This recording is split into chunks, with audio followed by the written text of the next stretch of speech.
Há 2000 anos, Jesus suportou a punição mais famosa de todos os tempos. Soldados romanos pregaram suas mãos e pés e o ergueram em uma cruz de madeira. Uma forma lenta e pública de morrer e uma mensagem assustadora para os inimigos de Roma. Mas por quase 2000 anos as pessoas não culparam os romanos pela crucificação de Jesus. Elas culparam os judeus. Essa acusação ressoou na história, de sermões a peças de teatro e a filmes de Hollywood, e ao longo dos séculos ficou ainda mais sombria. A ideia de que todos os judeus de ontem e hoje seriam culpados por matar aquele tido como Filho de Deus. Uma ideia que assombrou a história judaica por gerações. Então, por que os judeus são responsabilizados pela crucificação de Jesus?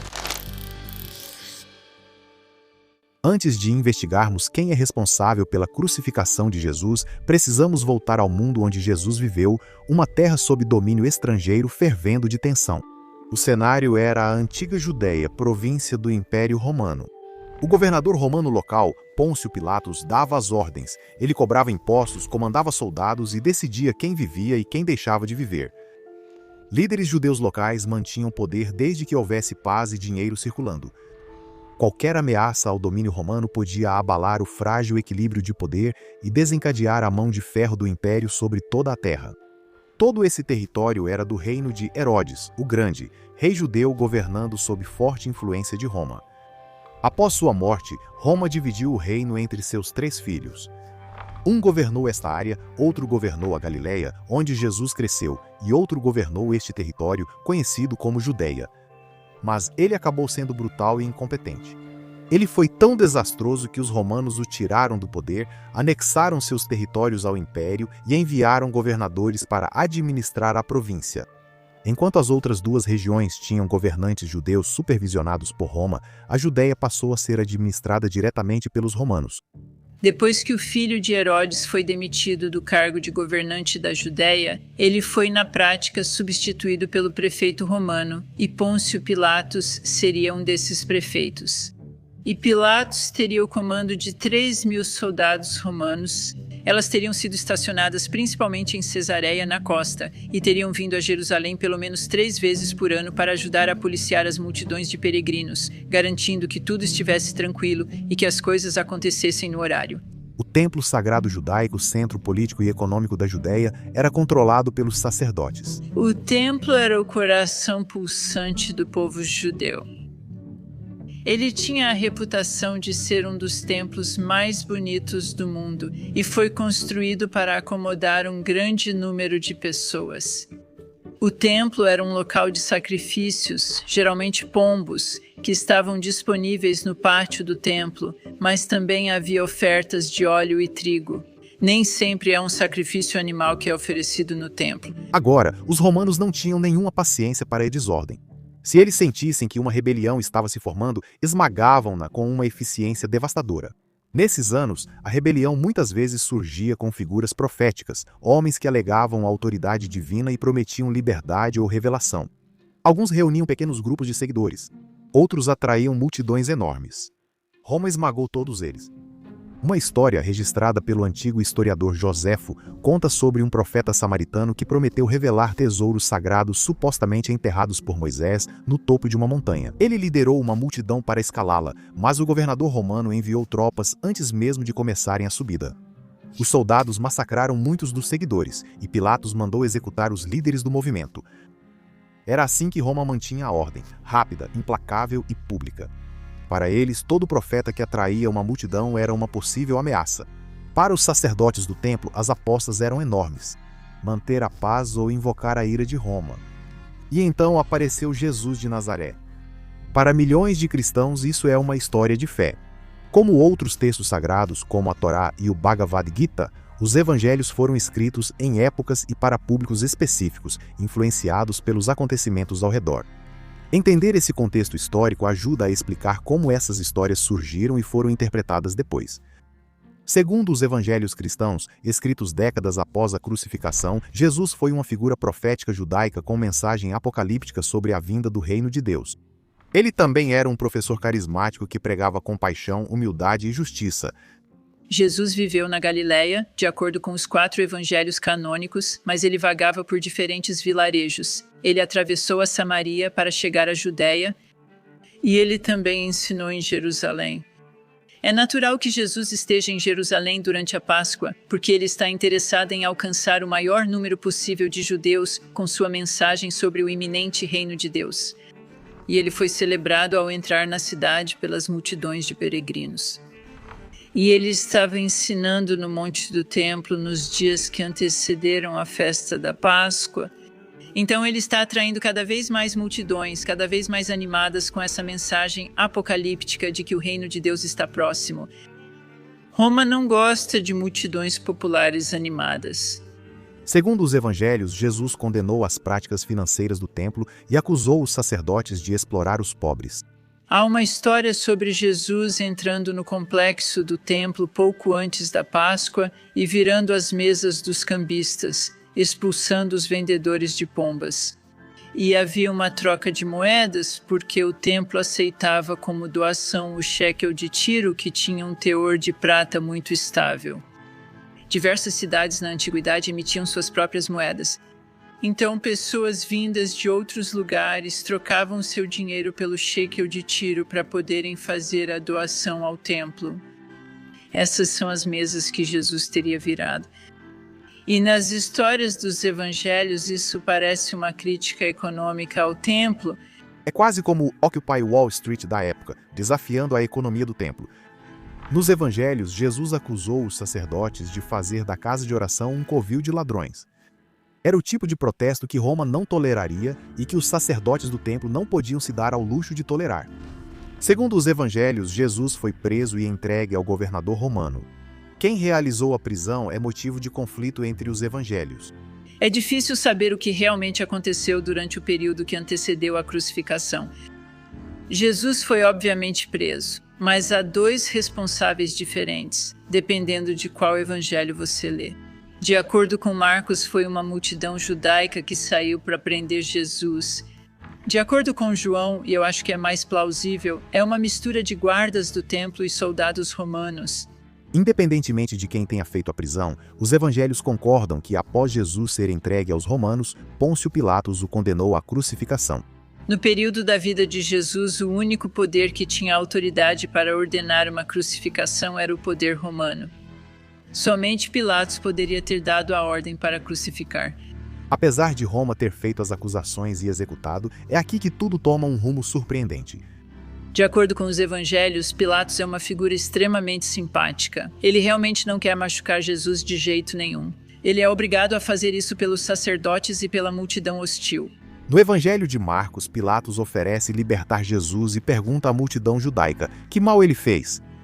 Mas a multidão grita, crucifica-o. Em Lucas, Pilatos insiste que Jesus não merece ser crucificado.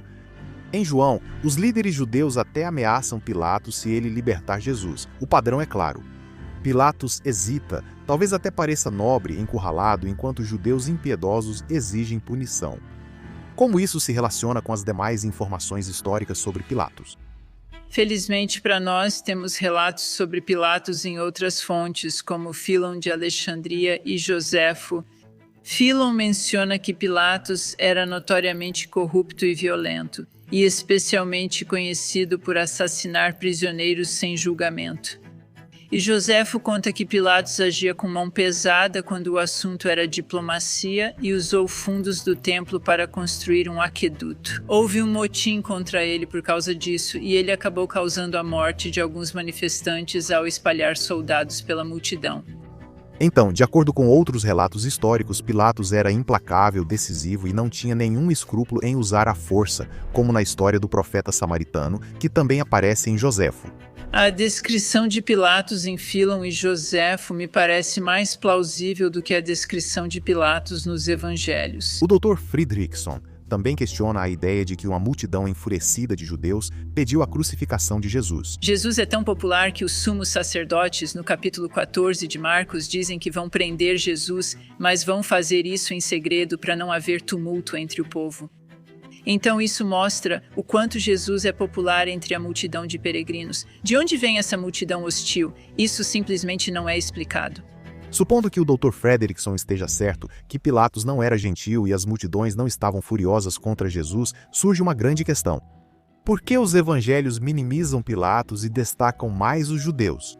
Algumas pessoas sugerem que os homens que escreveram os evangelhos décadas após a crucificação tinham um forte incentivo para se manterem bem com Roma, para garantir que o cristianismo primitivo não fosse visto como uma ameaça ao império. Parece plausível, mas o Dr. Fridriksson não considera essa explicação convincente. Quero dizer, ninguém está lendo esses evangelhos. Sabe, se Roma estivesse ocupada lendo todos os documentos religiosos que as pessoas estavam escrevendo nesse período, eles mal teriam tempo para travar uma batalha. Não creio que os autores dos evangelhos temessem repreensão de Roma por terem um Messias crucificado. Se não for essa a razão, por que focar na responsabilidade dos judeus e não dos romanos? Segundo o Dr. Fridriksson, é útil ver os primeiros escritores cristãos também como judeus, pois vieram desse contexto.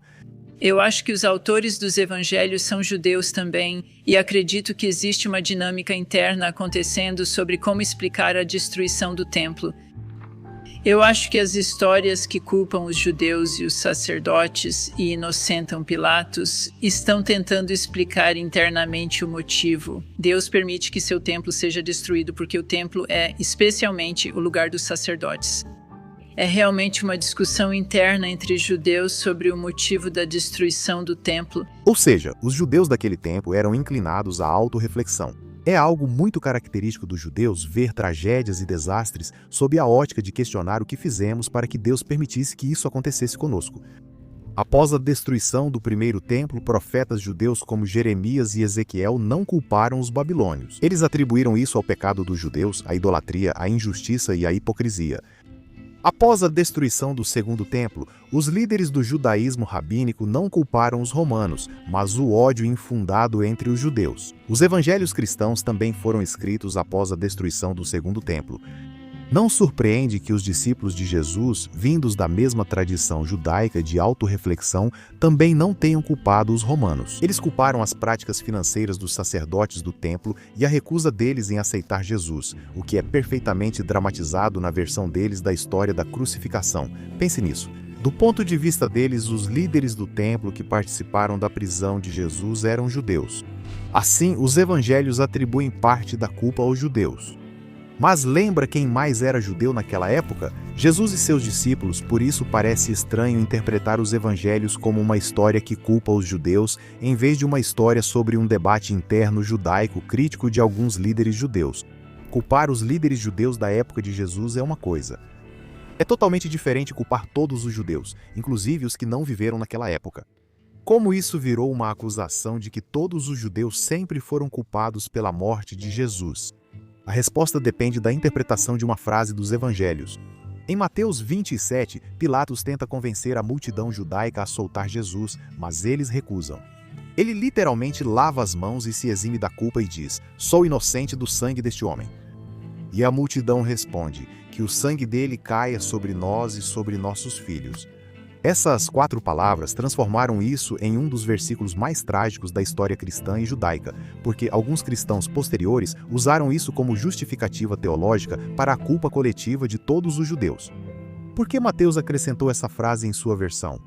O que os leitores modernos não percebem é que Mateus estava basicamente prevendo o passado, porque foi a geração de Jesus e a geração seguinte que teria sido destruída por Roma. É uma profecia que já aconteceu.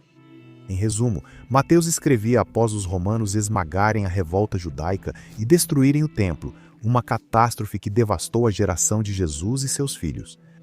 Então, o Dr. Fridriksson acredita que quando Mateus escreveu sobre nós e nossos filhos, ele não está amaldiçoando todos os judeus do futuro para sempre. Ele se refere a uma tragédia já vivida por seu público. A dívida kármica já havia sido paga. Mas, anos depois, muitos leitores cristãos entenderam mal essa frase, tiraram ela do contexto original e a usaram como arma para culpar todos os judeus pela morte de Jesus. Para piorar, os evangelhos repetidamente descrevem os opositores de Jesus como os judeus. Mas, no grego original, a palavra era judaioi, literalmente judeanos, ou seja, pessoas da província ao redor de Jerusalém. A palavra judaioi pode ser traduzida tanto como judeus quanto como judeanos. No contexto das narrativas dos evangelhos, são as pessoas que estão na Judéia, em Jerusalém, que impulsionam as narrativas.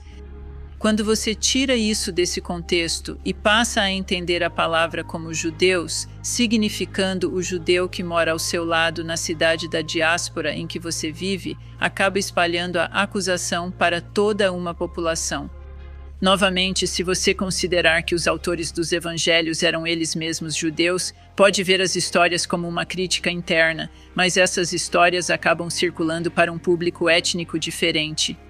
E o que era uma crítica interna judaica acaba se tornando uma crítica anti-judaica. Com o tempo, interpretações dos evangelhos foram incluídas na liturgia, peças e sermões, provocando muitos ataques contra judeus na história. Por séculos, a história da crucificação de Jesus foi recontada de forma que transformou a fé em arma, demonizando os judeus por terem matado Jesus e provocando tumultos contra comunidades judaicas locais. Nas cruzadas, exércitos rumo à Terra Santa destruíram comunidades judaicas para vingar Jesus. A acusação contra os judeus pela crucificação de Jesus foi usada para justificar sua expulsão da Espanha. O Terceiro Reich também usou esses temas, publicando ilustrações de judeus zombando da crucificação para incitar o público. Após quase 2000 anos, a Igreja Católica finalmente enfrentou essa distorção e disse o que deveria ter sido óbvio desde o início. Ela declarou que não se pode atribuir a crucificação de Jesus a todos os judeus, nem aos daquela época, nem aos de hoje. Não culpe todos os judeus da antiga Judéia pelas ações de alguns líderes do templo, nem os judeus de hoje por algo que pertence à história antiga. Foi uma correção vital, mas reverter quase 2 milênios de ódio não pode acontecer com uma única declaração, porque o mito ainda está vivo. Ainda culpam e retratam os judeus como amaldiçoados ou malignos. Como brasas que não se apagam, essas ideias antigas continuam encontrando novas formas de arder, e basta pouco para reacender as chamas. Como no famoso filme de Mel Gibson sobre a crucificação, que foi polêmico por causa da forma como Gibson escolheu exagerar o papel dos judeus como vilões, reforçando estereótipos antigos que demonizam os judeus. Gibson disse que seguia os evangelhos, mas o Dr. Friedrichson não aceitou. Ele mostra Jesus sendo torturado após sua prisão, enquanto os evangelhos não dizem absolutamente nada sobre isso. Jesus é pendurado de cabeça para baixo com correntes, está em uma prisão e tudo mais. E é essa representação malévola dos judeus, sendo tão ruins quanto você poderia imaginar. E isso não está nos evangelhos. E também Gibson, que não é escravo da precisão histórica apesar do que diz em sua divulgação, faz com que o templo seja destruído por um terremoto no final do filme como uma espécie de punição pela crucificação de Jesus. Então, não é um filme que se preocupa demais com precisão histórica, ou fidelidade aos evangelhos nesse caso. Na cultura política de hoje, ainda vemos ecos dos velhos clichês de ambos os lados, como quando Tucker Carlson comparou o assassinato de Charlie Kirk ao assassinato de Jesus.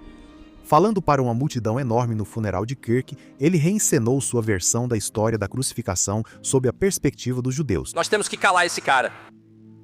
Consigo imaginar a cena, um quarto iluminado por lamparinas, vários homens comendo romos e pensando no que fazer com esse cara que está contando a verdade sobre nós. Precisamos fazê-lo parar de falar. E sempre tem um cara com uma ideia brilhante e eu consigo ouvi-lo dizendo, eu tive uma ideia, por que a gente não simplesmente mata ele?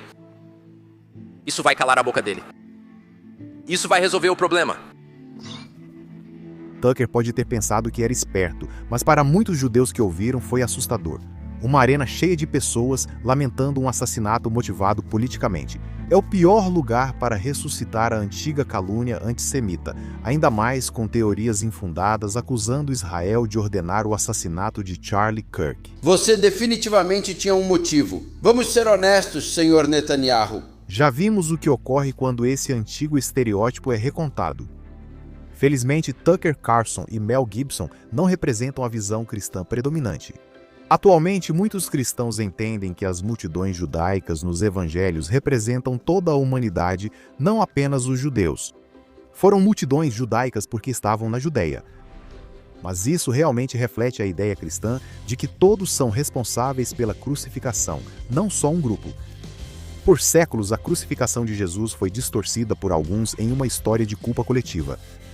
Ela tem sido contada de formas que tornam vizinhos inimigos e textos sagrados em libelos de sangue.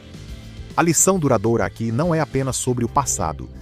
é sobre nunca usar a fé para justificar o ódio e nunca culpar um povo inteiro pelas ações de alguns.